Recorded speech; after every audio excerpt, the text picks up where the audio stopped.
Bienvenue sur Afro Info 243. De partout où vous nous regardez à travers le monde, nous sommes en République démocratique du Congo. Le gouvernement congolais note un renforcement en effectifs et en équipement militaire du M23 par le Rwanda. Plus de 30 jeunes ont été réquisitionnés sur l'axe Tongo-Bouiza pour transporter ces équipements. Nous allons parler aussi de la route Goma-Rutshuru. Lubero qui restait pendant ce temps a bloqué la route Goma-Masisi également a coupé la ville de Goma et en ce moment un tout petit peu enclavé. Nous allons en parler en détail avec notre invité du jour. Mesdames et messieurs, restez avec nous.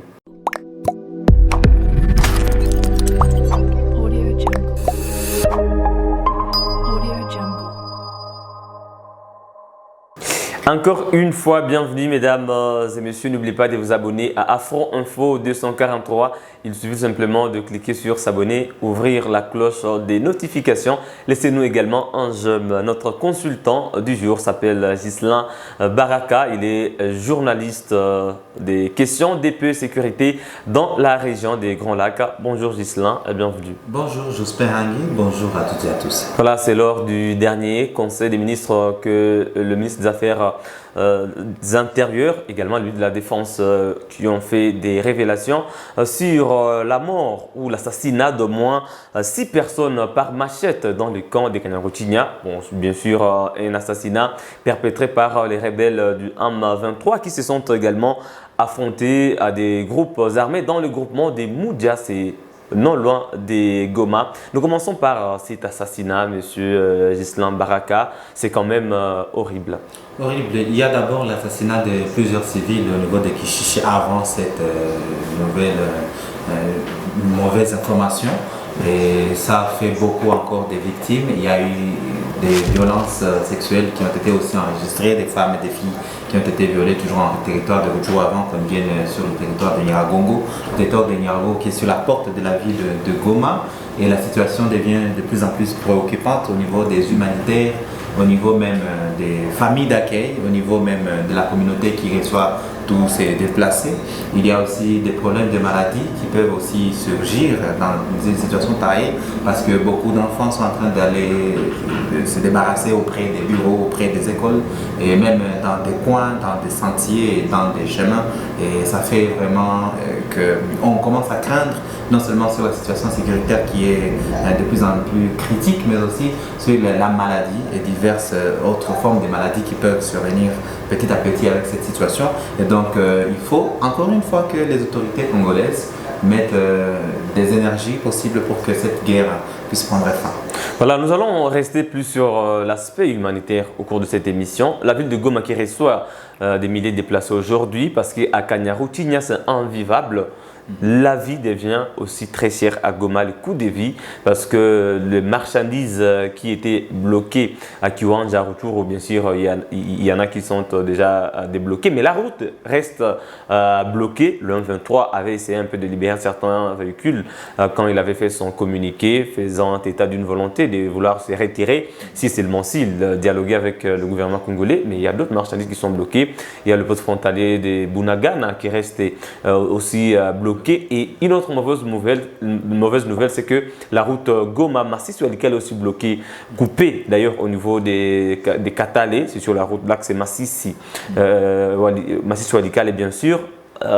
Comment ça se passe en ville de Goma pendant qu'il y a difficulté de marchandises à venir dans le chef de la province du Nord Kivu? En ville de Goma, avant d'abord la ville de Goma, dans le camp lui-même au niveau de Kanyaruchinya et même dans le territoire de Nyiragongo se trouvent beaucoup de déplacés. Donc dans leur camp, ils sont en difficulté tout d'abord d'avoir de l'eau, de la nourriture et d'abord eux, parce que nous voyons quand même que c'est eux la priorité. Ils n'ont pas de la nourriture, ils n'ont pas d'eau potable et même certaines ONG qui essaient de ravitailler en eau, c'est parfois des tanks parfois qui ne sont pas propres. tout ça s'enregistre dans le camp. Alors au niveau de la ville de Goma, vous voyez maintenant les terroristes ont essayé de libérer certains véhicules qui sont venus à Goma, peut-être parce qu'ils voulaient quand même montrer soi-disant une bonne volonté de vouloir coopérer, parce qu'ils continuaient à accuser le pouvoir de ne pas vouloir les approcher pour une discussion. Et ils ont libéré certains camions qui transportaient des vivres. En dépit de cela, il y a toujours une partie de la route de Arthur qui est coupée. C'est au niveau de Bouraï, c'est à la porte du chef-lieu du territoire d'Arthur, donc du bureau du territoire.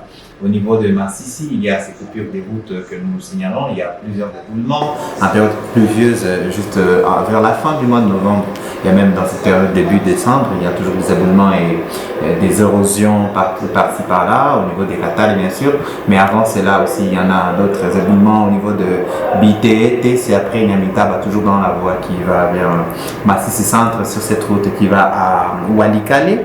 Walikale qui est en même temps un grand, comment dire, un bon territoire en fait qui ravitaille Massissi qui ravitaille ainsi Goma, et les routes dans cette partie ne sont pas bonnes, même les routes des dessertes agricoles.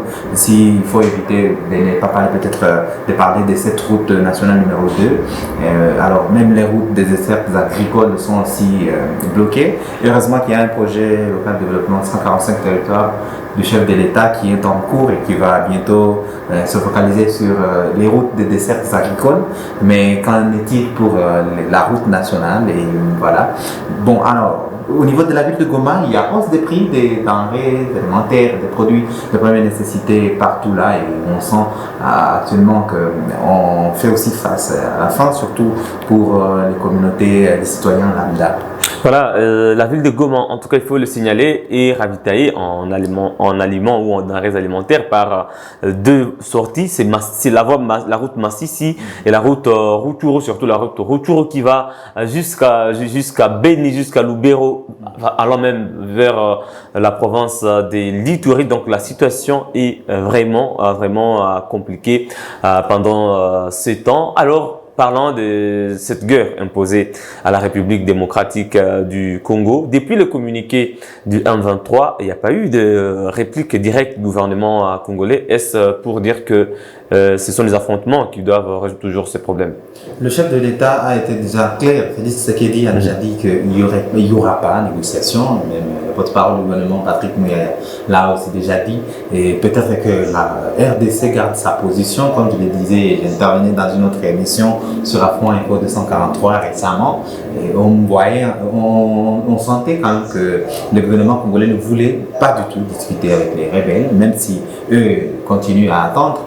Et je pense même qu'ils ont fait une petite brèche pour montrer leur bonne volonté, soi-disant bonne volonté, de vouloir libérer les partis qui contrôlent, et notamment les chefs-lieux du territoire de Rutshuru, où se trouve le bureau de l'administrateur, sous état de siège, l'administrateur militaire, et même les territoires. Alors en général, il faut parler alors de cette partie de Rugal, Rijomba, où il y a tout le monde qui a fui, et beaucoup de journalistes d'ailleurs, ils sont déjà à Goma depuis un temps. Il y en a d'autres qui sont enclavés toujours dans cette partie.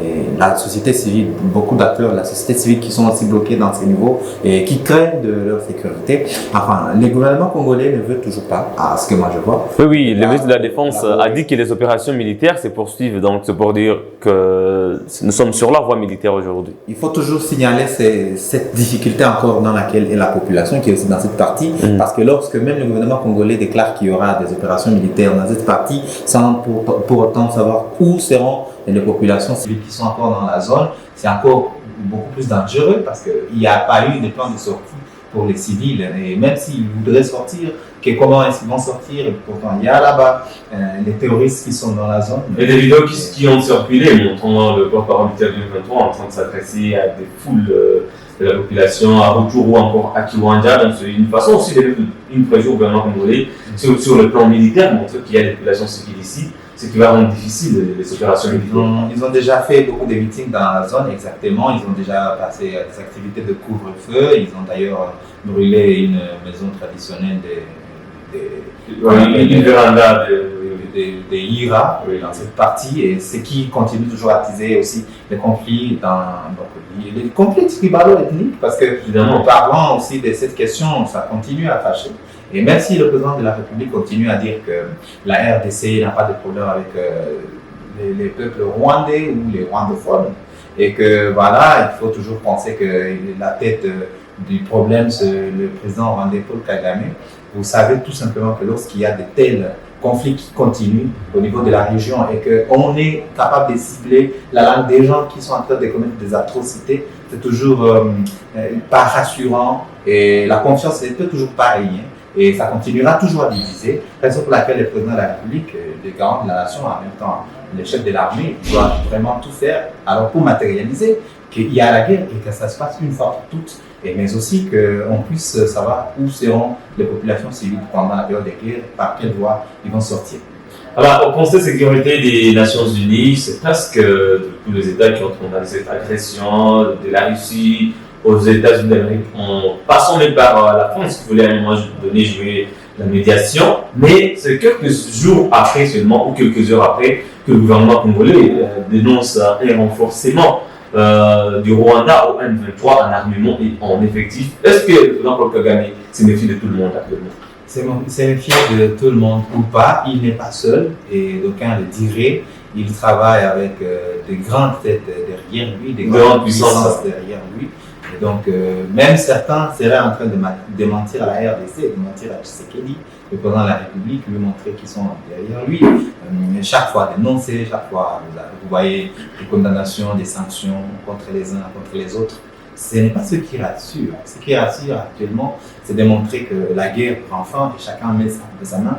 Et si c'est besoin des armes pour la RDC, qu'on lui donne les armes qu'il lui faut, toutes ces puissances qui prétendent soutenir la République démocratique du Congo dans cette situation, qu'elle lui donne aussi des armes, qu'elle lui facilite des sorties de l'embargo qui lui empêche d'avoir des armes. Et comme ça, la guerre finira. Sinon, tous ces messages de compassion, ces dons qui se font, les appuis humanitaires qui se font des uns des autres, ça ne change absolument rien si on n'a pas encore résolu la question au niveau diplomatique, d'ailleurs au niveau international.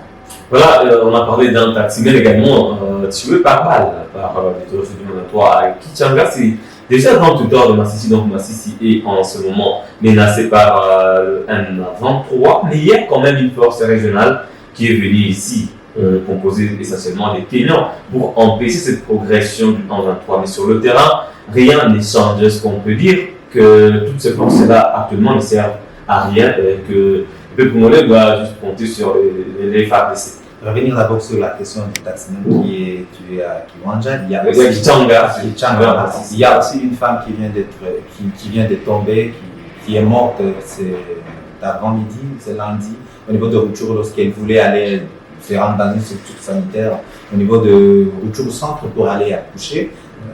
Grosse de son état, elle a été empêchée avec son motard de traverser, d'aller de l'autre côté par les terroristes. Elle est morte lorsqu'elle était en train de rentrer dans son village, et tout ça, ça écœure les populations du Nord Kivu. Des graves violations des droits humains. Nous tous qui voyons ces atrocités, on ne sait pas quelle éducation on est en train de donner à la petite génération qui est en train de grandir.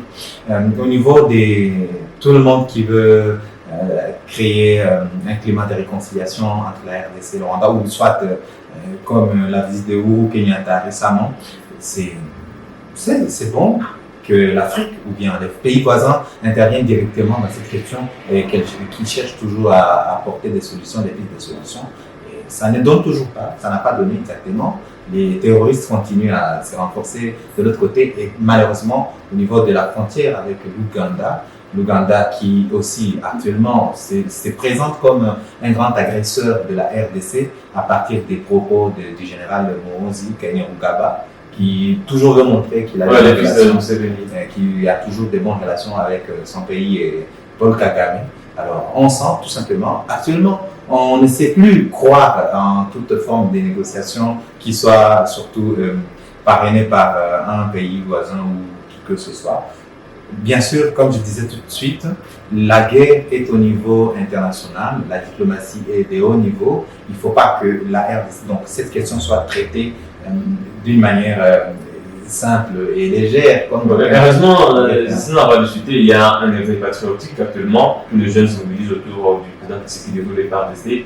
Plus de 10 000 jeunes ont entamé leur formation militaire à Quito. C'est quand même encouragé. Ça donne de l'espoir que prochainement, ce n'est pas n'importe quel pays qui pourra venir agresser la RCC. C'est à encourager, mais il y a aussi un défi par rapport à ça, à ce recrutement et qui a été recruté. Est-ce que le processus a pris fin? Parce que nous avons vu récemment dans les médias sociaux qu'il y a des jeunes qui avaient cette volonté qui continue à errer dans la ville de Goma, qui n'ont pas été pris. On ne sait pas si, enfin, après avoir été peut-être pas sélectionnés, quel a été le processus de les ramener dans leur village ou dans leur... Ils étaient en train de quémander en pleine ville de Goma. Je pense que ce problème a déjà été réglé. Il y en a qui ont déjà rejoint Kinshasa. Pour la problématique aussi des groupes de pression auxquels Félix Tshisekedi a fait allusion, il y en a malheureusement ou heureusement, je ne sais pas, des groupes armés aussi qui se sont mis ensemble pour venir aider.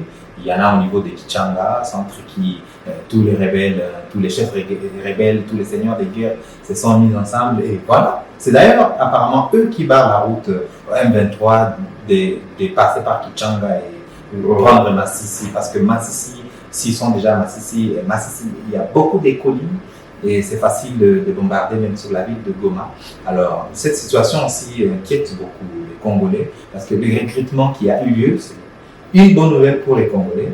Et comme le chef de l'État l'a assuré lors de ses propos au Congo central, il a montré quand même qu'il va prendre en charge la ration alimentaire de ses militaires et même la prise en charge de leurs familles. Espérons que ce ne sont pas des promesses qui passent comme le vent. Et voilà, la situation sera peut-être un jour décantée, mais nous prions quand même que tout le monde qui veut contribuer, qu'il soit diplomate, que ce soit un État, que ces gens-là les fassent d'une manière rapide parce que la situation continue à s'empirer.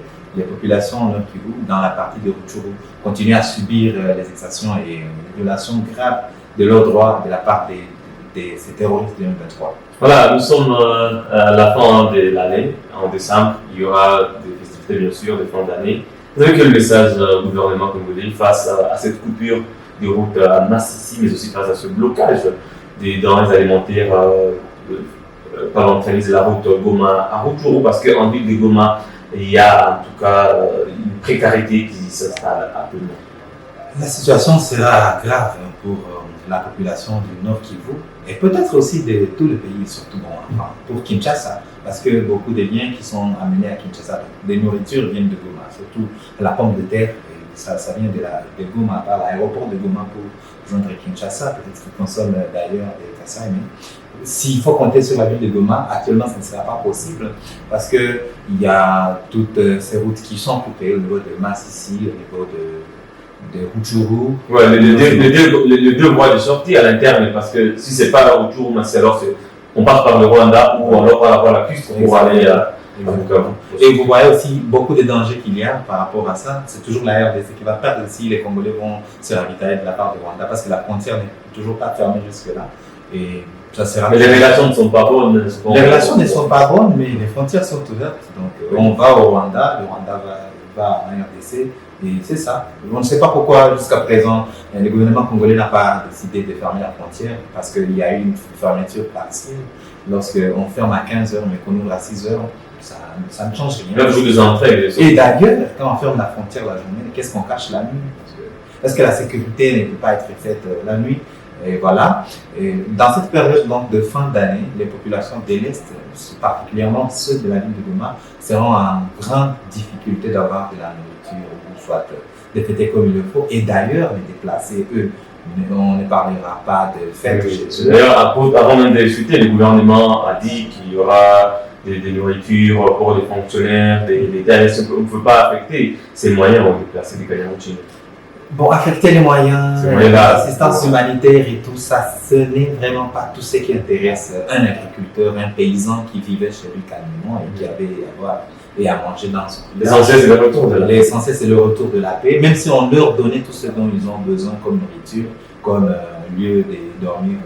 Ça n'a vraiment pas un impact signifiant que si on retrouvait la paix dans leur zone, et voilà, qu'on évite de chercher toujours des aides humanitaires par-ci par-là, mais plutôt qu'on contribue au retour de la paix dans la partie qui est affectée par les terroristes. Heureusement, les forces armées de la RDC sont en tout cas sur les fronts et ne dormaient pas en vue de ce retour de la paix tant attendue. Donc nous estimons et nous espérons très bien que cette guerre prendra fin. Merci à vous, Islam Baraka, d'être intervenu. Merci Jospin Hangui, merci à tous les téléspectateurs de Afro Info 243 et même à toute l'équipe. Voilà, merci beaucoup à vous tous et tous qui avez suivi du début à la fin. N'oubliez pas de vous abonner à Afro Info 243. Il suffit simplement de cliquer sur s'abonner, ouvrir la cloche de notification. Laissez-nous un j'aime et partagez la vidéo. On se fixe un nouveau rendez-vous d'actualité. À très bientôt.